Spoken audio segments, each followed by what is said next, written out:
السلام علیکم سر. جی وعلیکم السلام. سر آج یہ واجہ لال بخش رند کی یاد میں ایک پروگرام ہو رہا ہے. جی جی.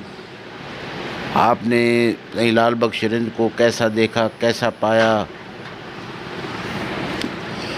دیکھیے لالا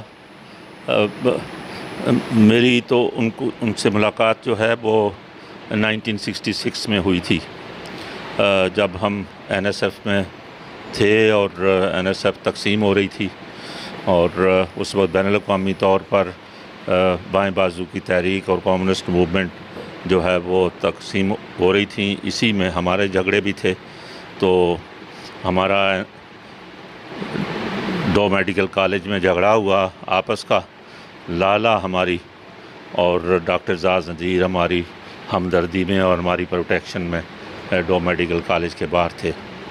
اس وقت سے لے کر ہماری لالا سے مستقل ملاقات ہے.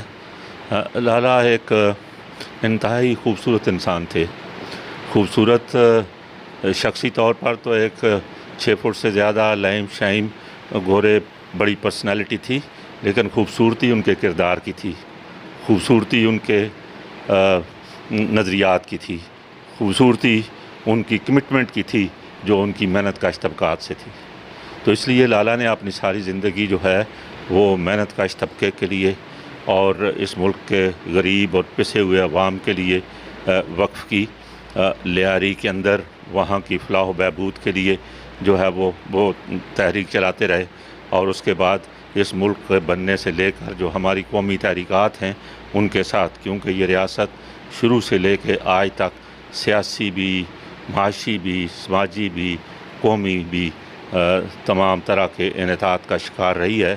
اور یہ ملک جو بنیادی طور پر کثیر القومی ملک ہے، اس کثیر القومی ملک کے اندر قوموں کے حقوق کے لیے جدوجہد، اور خاص کر بلوچستان کے عوام کے قومی حقوق کے لیے، ان کی معاشی سیاسی آزادی کے لیے، اور ان کی ان طبقات کے خلاف جس میں خود بلوچستان کے عوام اپنے ہی سرداروں اور نوابوں کے تحت پسے ہوئے تھے، لالا اس کے خلاف زندگی بھر جدوجہد کرتے رہے. اور آخر وقت تک ساری عمر انہوں نے جدوجہد کی اس کمٹمنٹ کے ساتھ کہ کس طرح سے سماج کے اندر ایک بنیادی تبدیلی لائی جائے.